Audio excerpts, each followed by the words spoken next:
ሰላም ጤና ይስጥልን ተመልካቾቻችን ከአንከር ሚዲያ ዝግጅት ክፍል ያክብሮ ሰላምታችንን እናቀርባለን። በአማራ ክልል ስላለው ወቅታዊ የተጋድሎ እንቅስቃሴ ያገኘናቸውን መረጃዎች ወደ እናንተ የምናደርስበትን መርሃ ግብር ነው ይዘን የቀረብነው። በአራቱም የአማራ ቀጠናዎች የሚሊሻና የአድማ በታኝ ሰራዊት አባላት በከፍተኛ ቁጥር ወደ ፋኖ እየገቡ መሆናቸውን የሚያሳዩ መረጃዎች እየመጡ ይገኛሉ። ከወትሮ በተለየ ሁኔታ ነው የአድማ በታኝና ሚሊሻ ሰራዊት አባላት ፋኖን እየተቀላቀሉ የሚገኙት።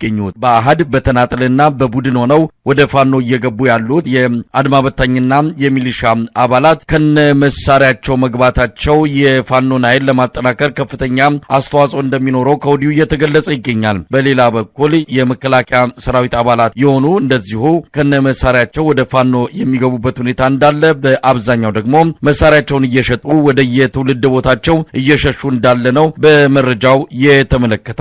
በበርካታ አካባቢዎች የህልውና ተጋድሎ ተጠናክሮ ቀጥሏል። የዘውትር ተሳታፊያችን በዚህ ዙሪያ መረጃዎችን ሰብስቦ ሊያካፍለን ተዘጋጅቷል። ወደሱ አልፋለሁ፣ አብራችሁን ሁኑ። አመሰግናለሁ መሳይ። የኢትዮጵያ ኢኮኖሚ ከዕለት ወደ ዕለት በጣም ወደ ታች እየወረደ በመምጣቱ ለአብይ አህመድ ወታደር ብቻ ስራ ዕድል እንዲፈጠርለት በማድረግ በበርካታ ወታደራዊ ማሰልጠኛዎች ላይ የደሃ ልጆችን በቀላሉ ማግኘት በመቻሉ ከተለያዩ ወታደራዊ ማሰልጠኛዎች ላይ 2 ሳምንትና 3 ሳምንት ወታደራዊ ስልጠና እየሰጠ ወደ አማራ ክልል እየላከ በጣም ለውትድርና ያልደረሱ የ15 እና የ14 ዓመት ልጆች በዛሬው ዕለት ከብር ሸለቆ ወታደራዊ ማሰልጠኛ ሰልጥነው በመውጣት ወደ ተለያዩ የአማራ ክልል ከተሞች ሂደዋል። እንግዲህ ከ10 እና ከ15 ቀን በኋላ ደግሞ እነዚህ ልጆች ተማርከው በፋኖ እጅ ተይዘው ወይም ሙተው እንደምናይ ምንም ጥርጥር የለውም። ይህንንም ያልኩበት ዋነኛ ምክንያት በበርካታ የፋኖ ግዛቶች ላይ ፋኖ ጠንካራ ይዞታ ብሎ በያዛቸው አካባቢዎች ላይ የመከላከያ ኃይሉ በጣም በተደጋጋሚ ጊዜ ለማጥቃትና የተነጠቀውን ቦታ መልሶ ለመያዝ ከፍተኛ ወታደር አሰማርቶ ጥቃት እየሰነዘረ ቢገኝም ተመቶ እየተመለሰ ነው። በዛሬው ዕለት እንኳን የአማራ ፋኖ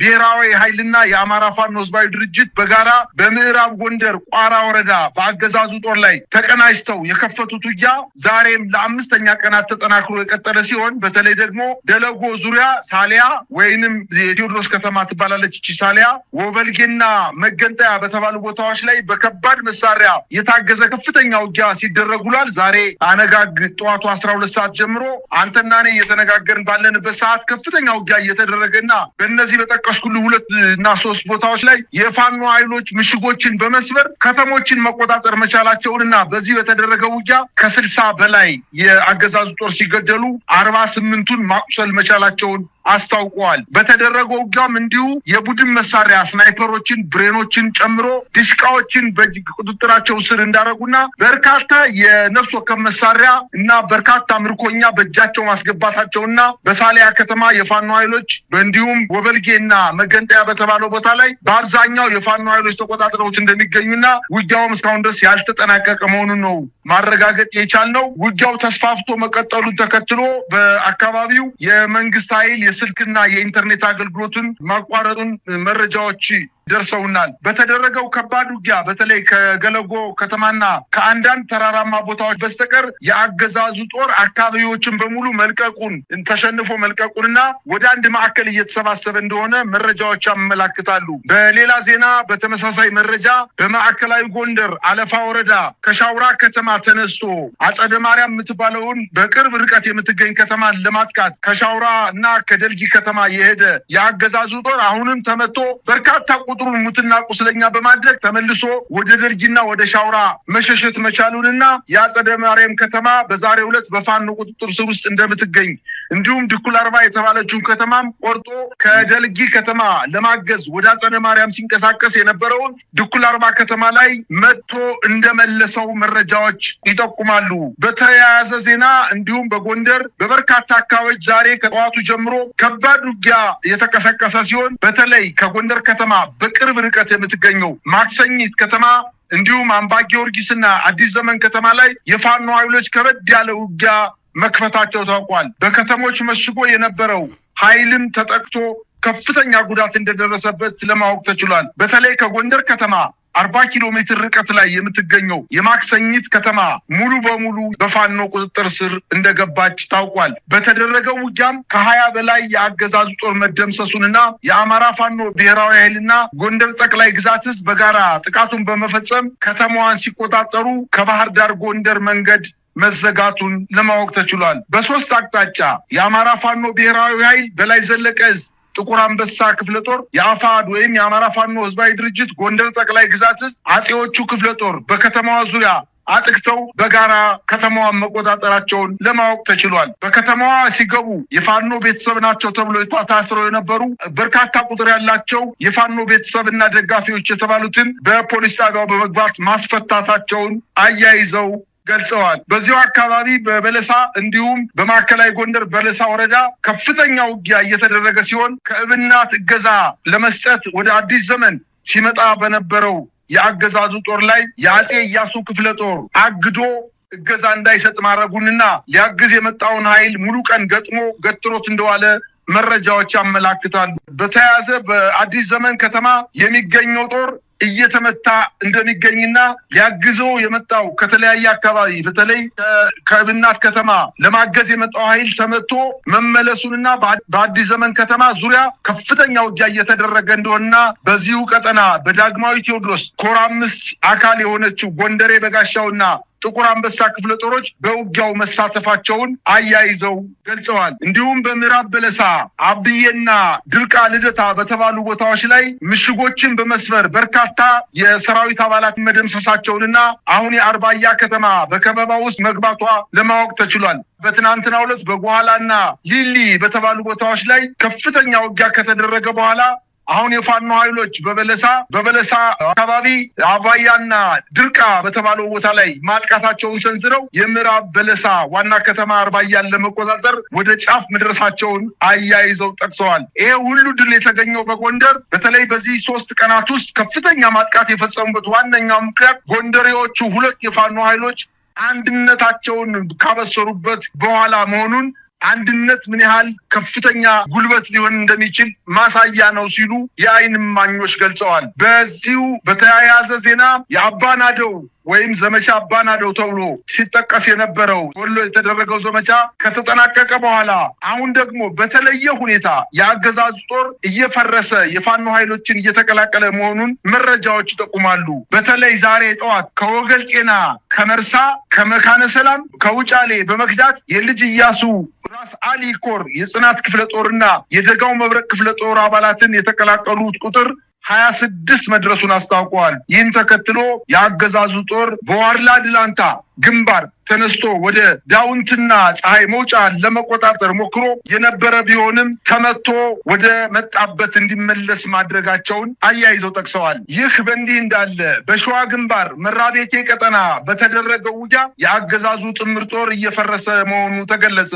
በሚዳና ሬማ አካባቢዎች በተደረገው ውጊያ የአገዛዙ ጦር ከፍተኛ ጉዳት እንደደረሰበትና በዚህ ወረዳ ከ264 በላይ የሚሆኑ የሚኒሻ አባላት አገዛዙን በመክዳት የአማራ ፋኖ ህዝባዊ ድርጅት ሸዋ ጠቅላይ ግዛትን መቀላቀላቸውን አስታወቁ።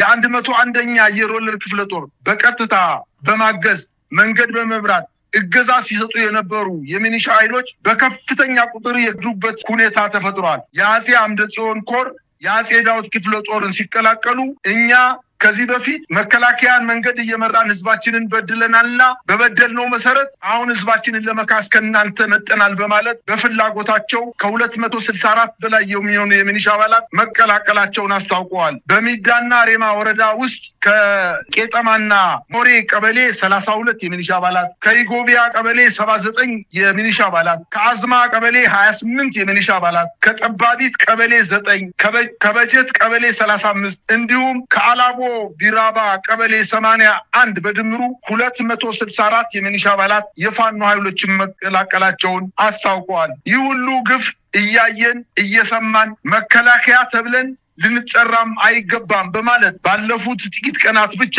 46 ክላሽ 4 ጄሌ 11350 የክላሽ ተተኳሾችና 90 F1 ቦምቦችን በመያዝ ከ50 በላይ የመከላከያ ሰራዊት አባላት ምስራቅ አማራ ኮር 2ን ካላኮርማ ክፍለ ጦርን መቀላቀላቸውን አስታውቀዋል። ይሄ የሆነበት ዋነኛ ምክንያት የመከላከያ ሰራዊቱ በአማራ ክልል ጡት የቆረጠበትና ሲቪሊያንንና የቆሰሉ የመከላከያ የአድማ በተና የቆሰሉ የፋኖ ኃይሎችን በሆስፒታል አውጥቶ ከገደለ በኋላ የመከላከያ አባላትን ሀፍረት ውስጥ መግባታቸውና በመከላከያ ስም ለመጠራት ከፍተኛ መሸማቀቅ ውስጥ እንደተፈጠረባቸውና በተለይ ደግሞ የሚኒሻና የአድማ በተና ኃይሎች በመከላከያ ጫና በጠንካራ ውጊያ ውስጥ ፊት ለፊት እንዲገቡ በማድረግ ከፍተኛ ጉዳት የደረሰባቸው እንደሆነ በማወቃቸው በቡድን በመሆን በተለየ ሁኔታ የፋኖ ኃይሎችን እየተቀላቀሉ እንደሚገኙ ተጠቅሷል። ፋኖን ከተቀላቀሉበት መካከል አንድ ሪጅመንት አመራር 6 ሻምበል መሪ 5 ምክትል ሻምበል መሪዎች እንደሚገኙበት ለማወቅ ተችሏል። አፋባ ምስራቅ አማራ ቀጠና ሚኒሊክ እዝ አንሻ ክፍለ ጦር በዛሬው ዕለት ከመቄት እስከ አቃት ተዘርግቶ የመጣውን የአገዛዙን ጥምር ጦር በከፍተኛ ደረጃ በመምታት በሌላ አቅጣጫም ከጋሸናና ከፍላቂት በሁለት አቅጣጫ የመጣውን ሌላኛውን የአብይ አህመድ ጦር በመምታት ወደ መጣበት ተመቶ እንዲመለስ ማድረጋቸውን አስታውቀዋል። ከጋሸና ከተማ በመወርወር ከዚህ በፊት የበርካታ የሰሜን ወሎ ቀጠናዎችን በፋኖ የተነጠቀውን ቦታ መልሶ ለመያዝ ከፍተኛ ሙከራ በየቀኑ እያደረገ ቢሆንም አንድም ቦታ እስካሁን ድረስ መቆጣጠር አለመቻሉን አያይዘው ጠቅሰዋል። ቁስለኛውንና አስክሬኑን በዚሁ አካባቢ በኦራል ጭኖ ቢሸሽም በርካታ የነፍስ ወከፍ ክላሽና ቁስለኞችን ወድቀው ማግኘታቸውን የፋኖ ኃይሎች አስታውቀዋል። አሁን መከላከያ የሚባል ተቋም በአማራ ክልል አቅመ ቢስ ሆኗል ማለት ይቻላል። የብልጽግና አመራርም ከተለያዩ ክልሎች በተለይ ደግሞ የኦሮሚያ ክልል ልዩ ኃይልን በገፍ ወደ ክልሉ በማስገባት የመከላከያውን ክፍተት ለመሙላት የመከላከያ ዩኒፎርም አስገብቶ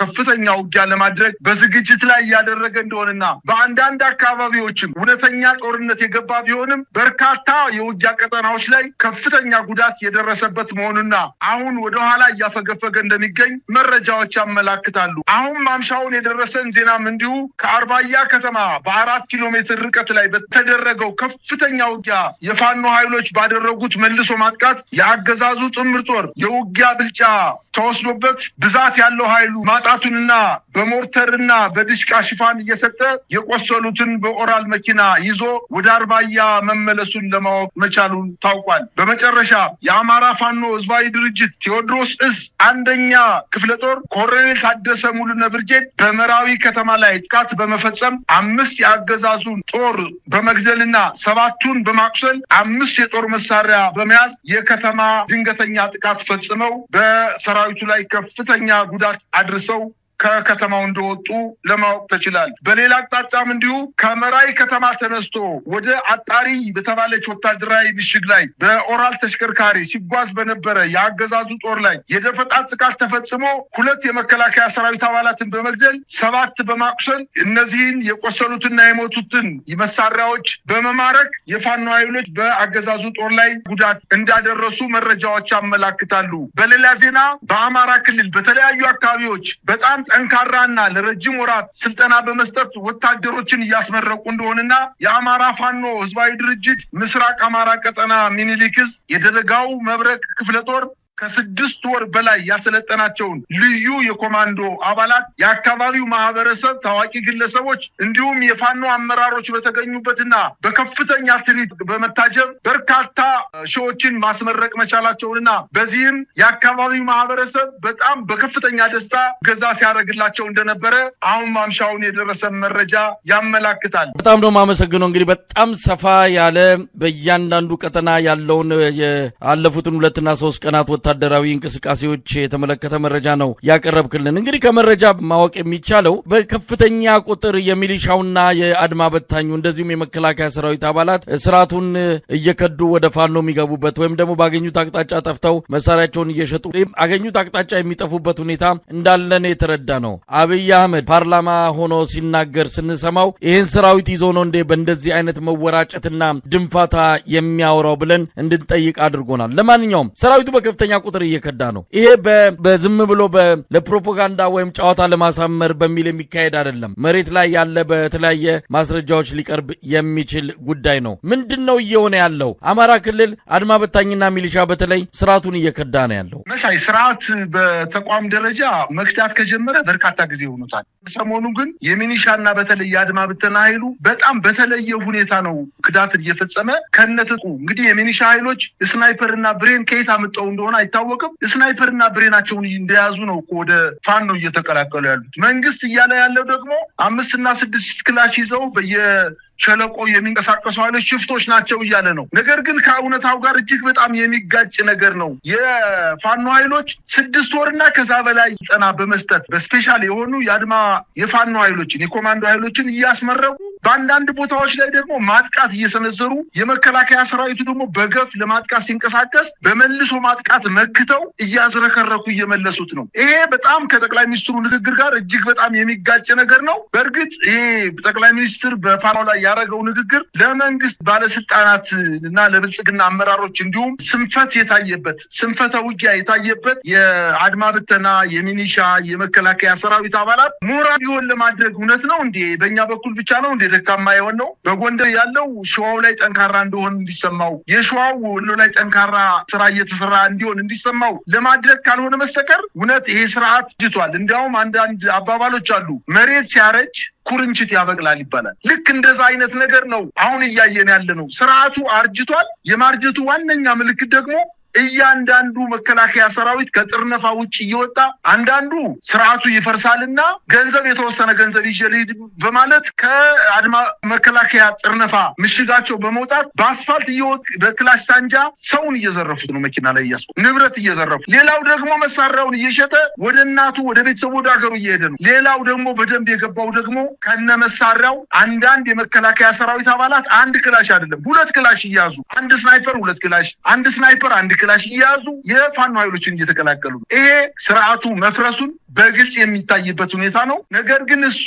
ለጓዶቻቸው ወይም ለብልጽግና አባሎቻቸው መጽናናት ይሆን ዘንድ ነው እየተናገረ ያለው እንጂ እውነቱ እሱ አይደለም። እውነት ለመናገር በአማራ ክልል ስርዓቱ ፈርሷል። የፋኖ አመራሮች አሁን በሚዲያ ላይ እንደሚናገሩት ከሆነ ተበጥሷል። አጠቃላይ በአማራ ክልል ያለው የመንግስታዊ ስርዓት ተበጥሷል። አዛዥና ታዛዥ የሌለበት መከላከያው ሙሉ በሙሉ የመከላከያ ጀነራሎች የአማራ ክልልን ባለስልጣናት ከስራቸው አድርገው እነሱ ቆራጭ ፈራጭ ነው የፈለጉትን ነገር እያደረጉ መከላከያውን ግን ወደ ግዳጅ ቀጠና እየላኩ እያስፈጁት ነው። ምናልባትም አንዳንድ የመከላከያ ጀነራሎች በመሳሪያ ንግድ፣ በክላሽ ጥይት፣ በስናይፐር ጥይት ንግድ ውስጥ ተሰማርተው ከፍተኛ ገንዘብ ክምችት ውስጥ ነው ያሉት። ይሄ የሚሸጠው ጥይት እነሱ ጠላት ለሚሉት የፋኖ ኃይሎች እየደረሰ የራሳቸውን ሰራዊት እየፈጀባቸው ነው። ስለዚህ አጠቃላይ አማራ ክልል ስርዓቱ ፈርሷል። ጠቅላይ ሚኒስትሩ በፓርላማ እንደተናገረው አይደለም ነው ማለት የሚችለው። መሳይ እንግዲህ ቀደም ሲል እንዳልከው ነው ሰራዊቱ በተለያየ አቅጣጫ ባገኘው መንገድ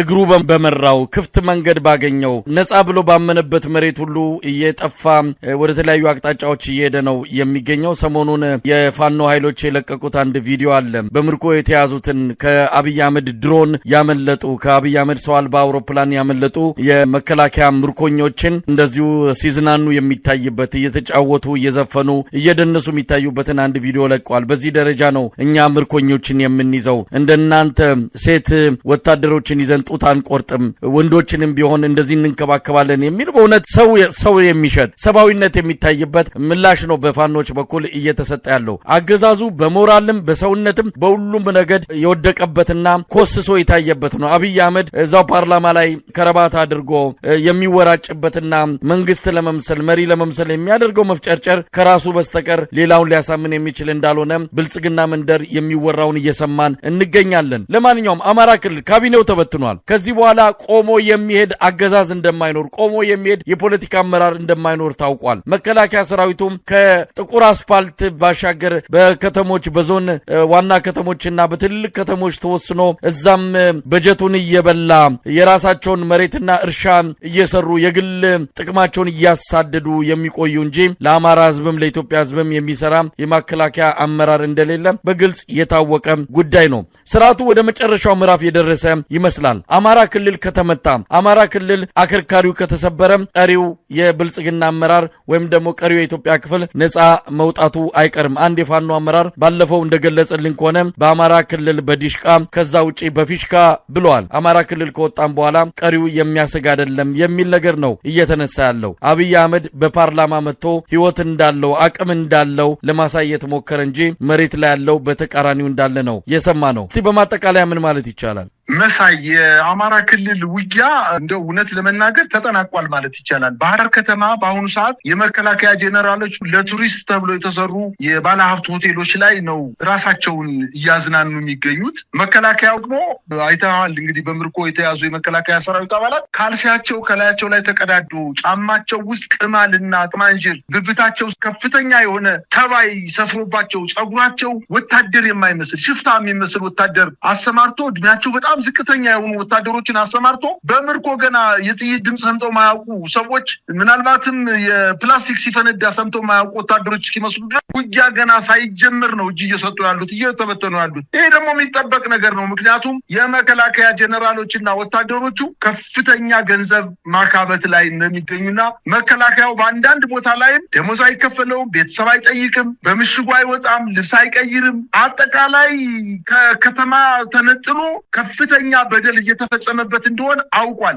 አሁን የተማረኩ ወታደሮች ምን እያሉ እንደሆነ ቢረፍድብንም ነው ያሉት እኮ ቢረፍድብንም ሴራው ገብቶናል በማለት ከጥፋታችን ተጸጽተናል። ከዚህ በፊት የመከላከያ ከፍተኛ መኮንኖች የፋኖ ኃይሎች ከማረኳችሁ ስጋችሁን ቆራርጠው ነው የሚጥሉት፣ አሟሟታችሁ በራሱ በጣም እጅግ በጣም ዘግናኝ ነው ብለው አስፈራርተዋቸው ነበር እየተዋጉ ያሉት። አሁን ግን ገብቷቸዋል። በህይወት መቀጠል የሚችሉት ከፋኖ ኃይሎች ጋር ሲሆኑና እነሱ ጥላ ከለላ ቸው ብቻ እንደሆነና መከላከያው ግን ስለነሱ መሞት ግድ እንደሌለው አውቀዋል። የሚኒሻው ኃይሎችም እንደዚሁ ነው። ፊት ለፊት የመከላከያ ኃይሉ ሚኒሻው እንዲገደል በማድረግ የሚኒሻ አስክሬን ሳይነሳ ዋጋ ከፍለው የመከላከያ አስክሬን ብቻ ተነስቶ እንዲሄድና የሚኒሻና የአድማ በተና ኃይሎች የሚቀብራቸው አጣው መንገድ ላይ አብጠው እየታዩ የሚኒሻ ኃይሉ ባይከዳ ነበር የሚገርም። ስለዚህ አሁን በቡድን ከዚህ በፊት ከአንድ ወር ከሁለት ወር በፊት የተራ ወታደሩ ነበር ክዳት እየፈጸመ ያለው። ዛሬ እኮ የሻለቃ አመራሮች የሻምበል አመራሮች የመቶ መሪ አመራሮች ቡድናቸውን ይዘው አንድ የመቶ አመራር